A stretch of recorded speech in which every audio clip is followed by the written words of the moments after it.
Good morning, everybody! Good morning, good afternoon, good evening, and good night! I am King Pigley, this is Gaming Imperfectly, and welcome to the channel, guys. Welcome. If you are new to the channel, I am King Pigley, and I hope you like what you see, because this is the most imperfect gaming channel on YouTube / movie review channel on YouTube. Because if you are new to the channel, so one thing that King Pigley likes to do is I like to play games and review movies at the same time.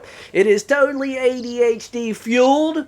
My brain is a complete train wreck, so buckle up, get ready for the ride, because what are we going to discuss today as we continue to play Ghost of Tsushima? We're going to actually discuss, now I like to try to mix my video game playthroughs with the movie genre. So instead of talking about Japanese cinema, because the last time we played Ghost of Tsushima, we reviewed 13 Assassins, which, by the way, I hope you guys have gone to see or checked it out or rented it or looked it up or purchased it on Prime or whatever you had to do, because it is well worth the watch.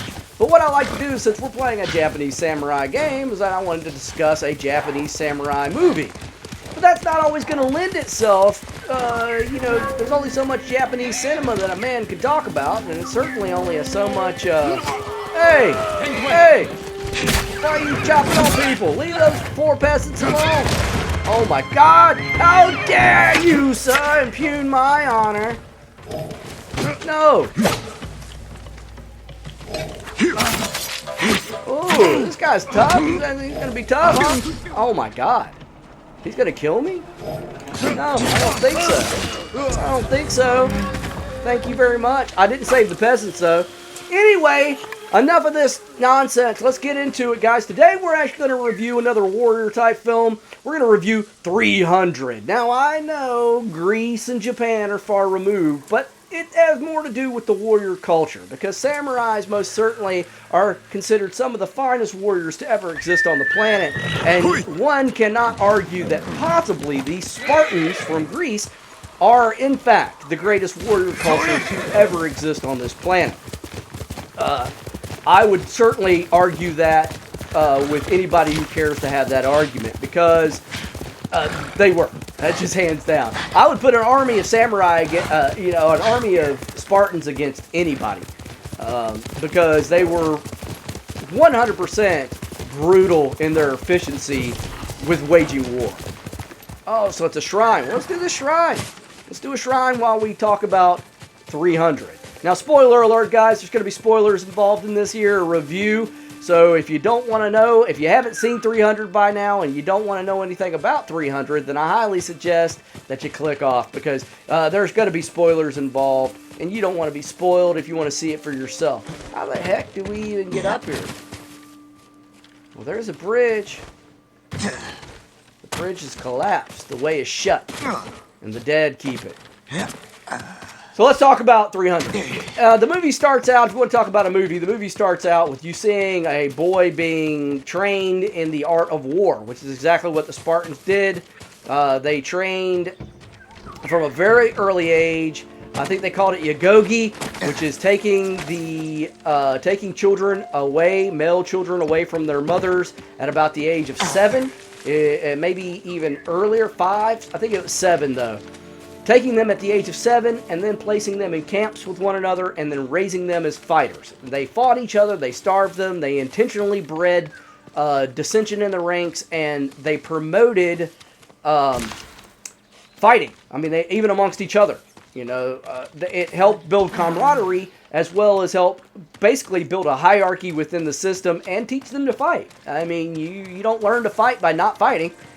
So you see this one child being turned into a Spartan, but you don't really see who or what he is until it becomes clear that he's actually the future king of Sparta, that his father was king, and he is... Wait, did we just come this way? We did, didn't we? I don't know where I'm going. So, it's King Leonidas. Now, this movie is not very historically accurate. There are some historical tidbits to this film, but there's not a lot, because in the movie, the antagonists are the Persians. And that would be amongst them King Xerxes, who led the Persians at the time, which is basically set up in modern-day Turkey, Iran, Iraq. That whole area, is really considered renownedly as Persia during this time period. Wait, am I going the wrong way again? I must be. Let's not go the wrong way. Let's go the right way. King Piggly, please.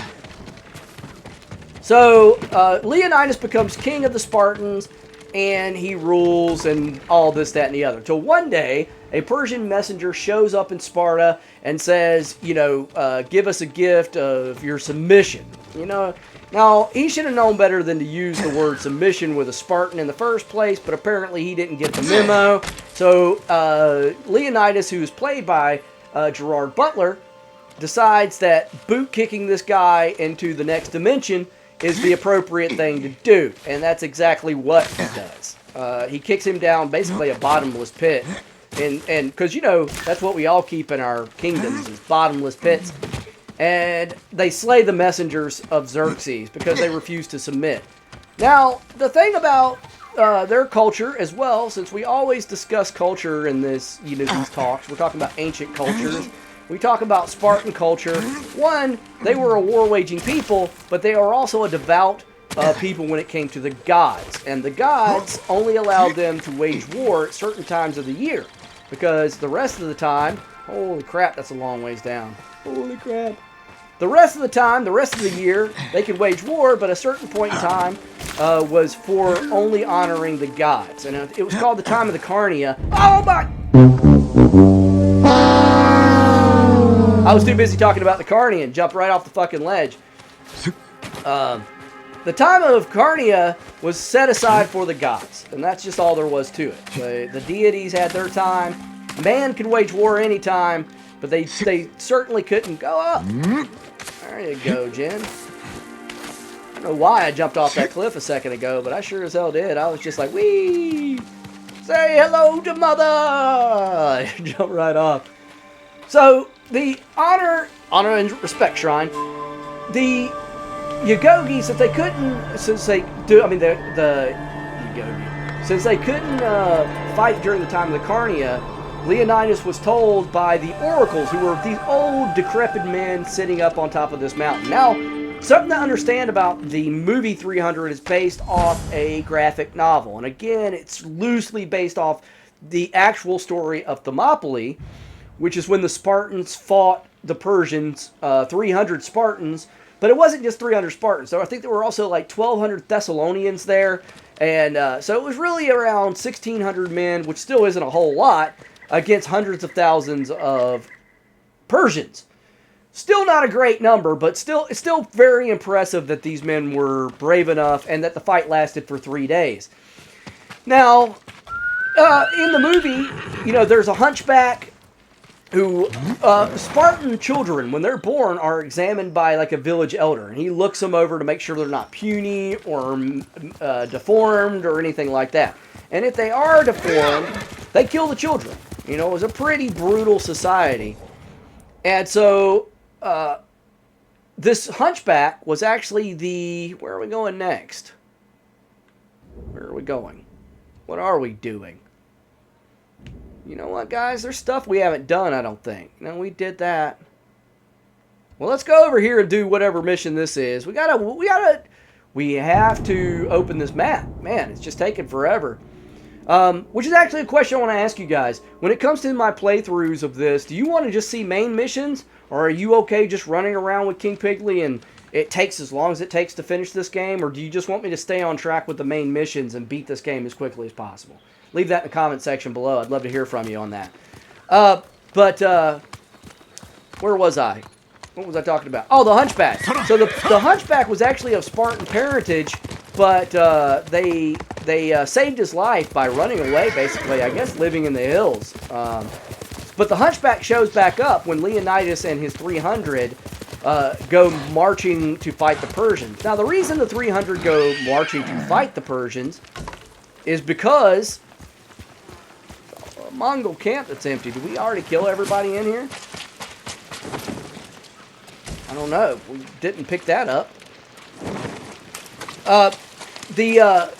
When the oracles who were on top of this mountain told Leonidas that he could not go wage war against the Persians, Leonidas didn't know it, but, well, I guess he kind of did, because they even hint at the fact that these guys are old and corrupt men.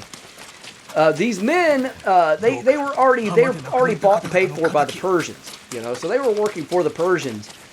And Leonidas kind of knows this, so he's like, yeah, to hell with this, and he goes to march on to defend his land against the Persians anyway. But because it's the time of the Carnia, he can only take his personal bodyguard, and so he has personal bodyguards of 300, and they go to fight the Persians. When he goes to fight the Persians, a hunchback actually shows up, and the hunchback wants to go with him. The hunchback's like, yeah, my father was a great warrior, I want to prove myself as a great warrior, and, you know, I want to help you fight these people. But Leonidas is like, yeah, you can't hold a shield properly, and you can't hold a spear properly, and even though he appreciates the offer, he tells him no. And the reason that's important is later on down the road, obviously this hunchback, it brings it back around to him, and we'll get to that in a second. So the Leonidas and his brave 300 march off to war, and they run into the Athenians and Thessalonians and the other Greeks at the time, because Greece was broken up into city-states. So, man, turn around. I'm going like the complete opposite direction of the direction I need to go. And so he runs into these other Greeks and was like, yeah, we're going to go, you know, fight the Persians. They're like, yeah, you only brought 300, you know. And he was just like, yeah, well, you guys are all sculptors and potters and blacksmiths, and we are all actually warriors. That's what we do for a living. And so, you know, there's that classic scene where it's like, Persian, you know, Spartans, what do we do? And they're like, ooh, they sound like monkeys. Gorillas, angry gorillas. But the angry gorilla sound was saying we're badasses and we're warriors and you guys are part-time soldiers. They're like the National Guard, the Athenian National Guard versus the, you know, active duty military Marine Corps. You know, in the case of Spartans, I would even say Navy SEALs. You know, these guys are, what is it, Yellowbird? Yellowbird. I'm going to where it's leading me. Anyway, as they start to fight, what happens is that because Leonidas turned down the hunchback takes it upon himself to go to the Persians. And he tells the Persians how they can defeat the Spartans. Because the Spartans had bottlenecked the Persians in what they call the hard gates, which were actually two cliff faces on the coastal shores of Greece. And so you funneled or bottlenecked the Spartan forces into this narrow pass, and it really made their numbers not count for anything. It took the advantage away with their massive force that they had. Investigate the location. Will do. There's ghost in here. I'm afraid of ghost. That's scary. Creepy house. I wonder if the ghost is haunted. The house is haunted.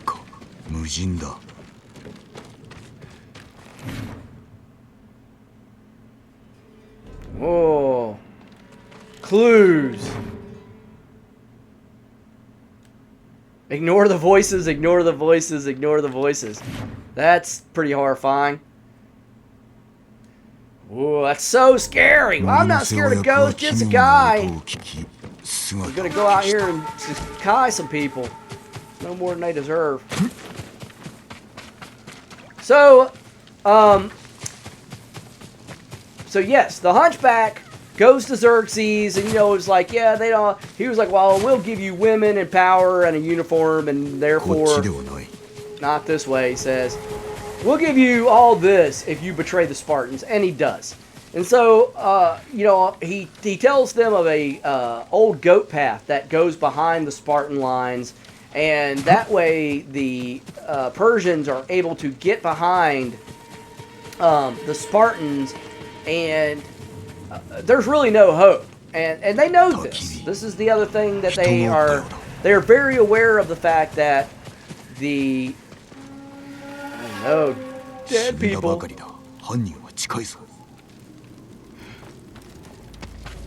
They know the Persians are moving around behind them, and they know that they can't defeat the Persians. Jeez Louise. So, what's going on here?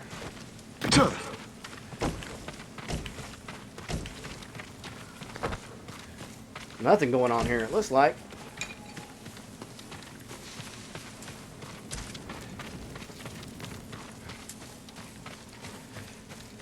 But the Spartans, even though they know... Sorry, guys. I'm trying to find what we're looking for here, and I can't seem to find it. The Spartans know that...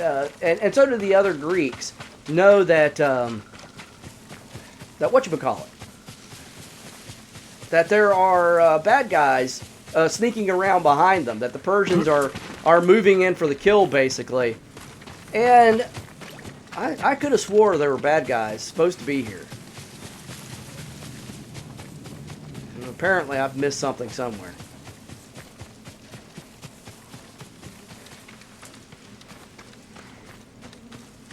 Looking. There's a whole freaking...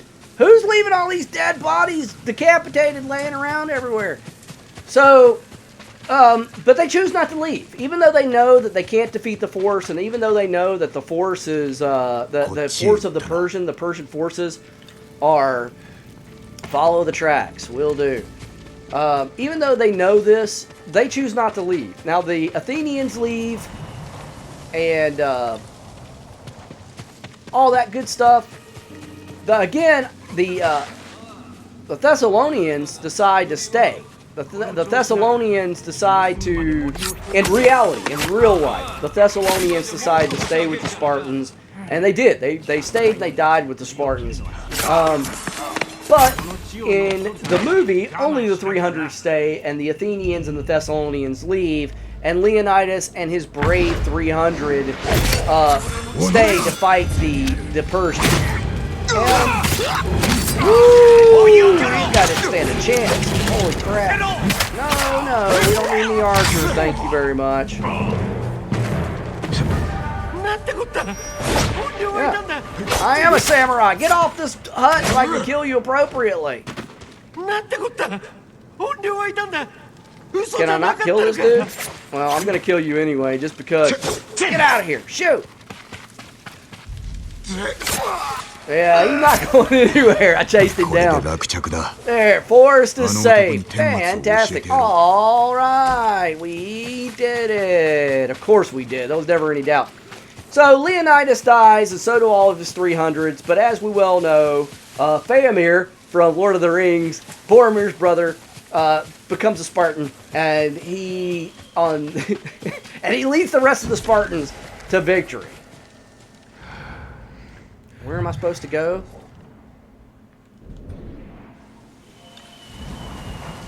This way. Back to where I was supposed to go. So, and that's how it really, that's pretty much the film. It's brutal, it's great. Again, it's a beautiful, beautiful movie. The way it was shot, how they did it, it's absolutely wonderful. I'm a huge fan of that movie. Now, I won't discuss the second one because it was just crap. It was a money grab. But when the first 300 first came out, it was just super, super impressive.